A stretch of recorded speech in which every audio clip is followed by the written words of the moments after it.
لە ژێر دروشمی کوردستانێکی بەهێز بە هاوکاری قونسڵخانەی وڵاتی کوێت بەڕێوەبەرایەتی گشتی چالاکی وەرشی و دێداوانی هەولێر فیستیڤاڵێکی وەرشی بۆ سەرجەم قوتابخانەکانی ناوەندی هەولێر ئەنجامدا.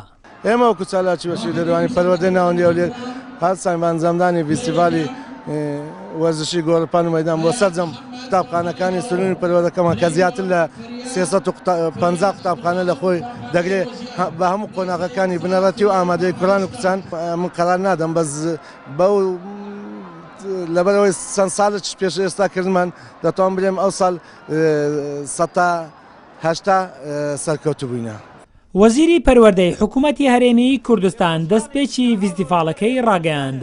بە دروشمی کوردستانێکی بەهێز ڕێگەماندا بەکردنەوەی فیستیڤاڵی وەرزشی ساڵانەی قوتابخانەکانی سنووری پەروەردەی ناوەندی هەولێر.